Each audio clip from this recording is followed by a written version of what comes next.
Have you ever wanted to build a powerful, interactive web dashboard without learning JavaScript? Imagine creating real-time data visualizations and fully functional web app using just Python. Well, that's exactly what Dash by Plotly lets you do. It's a framework that makes web development simple and accessible for data scientists and Python developers. In this video, we'll explore what Dash is, its key features, and build a quick interactive dashboard, all in under 4 minutes. Let's get started. First, let's see what makes Dash by Plotly so useful and special. Dash is widely used for data visualization, business intelligence, and machine learning dashboards. Here's what makes it so powerful. Pure Python development. We do not need to write JavaScript, HTML, or CSS. Everything is done in Python. Another key feature is the pre-built components like drop-down, sliders, graph, and tables. It's interactive and dynamic updates with changes and response to user input without refreshing the page is also a key feature to it. It also integrates with Pandas and Plotly easily. Another key feature is it is easily deployable to platforms like Heroku, AWS, or GitHub Pages. Now let's jump into the code and see how interactive dashboards is built in Dash. Here we are using the wasm-dash.vercel.app to simulate our Dash from Plotly. It is a very good site for simulation and practice of Dash. Though you cannot create proper Dash apps, you need your IDEs for that. So let's get started. Here we have a complex looking code, but let's break it down to simplify it.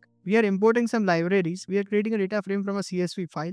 We are defining our app. Then we define some layout. We define some callback outputs and inputs, and we define some callback functions. It is as simple as that. But look at the kind of interactivity you can create. When I go upon different points in this graph, the graph on the right hand side change accordingly. Also, I can change the y-axis from here. This kind of interactivity is just the starting in Dash. There is a lot more to do. Let's take a simpler example to understand how Dash apps or Dash codes work. Here, we have a simple app which has these 3 radio buttons whose input defines the type of graph you get here.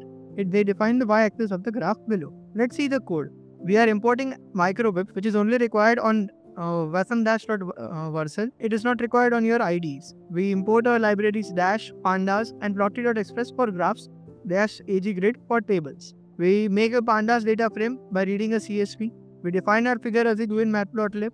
We define the name of our app and we define the app layout, which is what how our app will look like. We define the division here, which is the title, the radio items, which are these radio buttons, .AGGrid, which is this table, and .graph, which is this graph below here. Now we need to define the inputs and outputs to create interactivity. We define the output here to be the graph from this graph ID, and we define the input to be the radio buttons up here. To connect them, we need to define what is called as a callback function. We define the callback function such that when the radio buttons are changed here, they act as an input to the graph to give out an output. And finally, we run the app. This is as simple as that, and look the interactivity which we have created with just so small a code. So try doing this on your own. You can try on different examples and learn more about it. Recap. Dash by Plotly is an amazing framework for building interactive web-based data applications with Python. It's easy to use, packed with ready-made components, and integrates seamlessly with Pandas and Plotly for stunning data visualization. Whether you are building business dashboards, real-time analytic tool, or AI-powered application, Dash makes the process smooth and efficient. To get started with Dash, do visit our blog. The link is in the description below.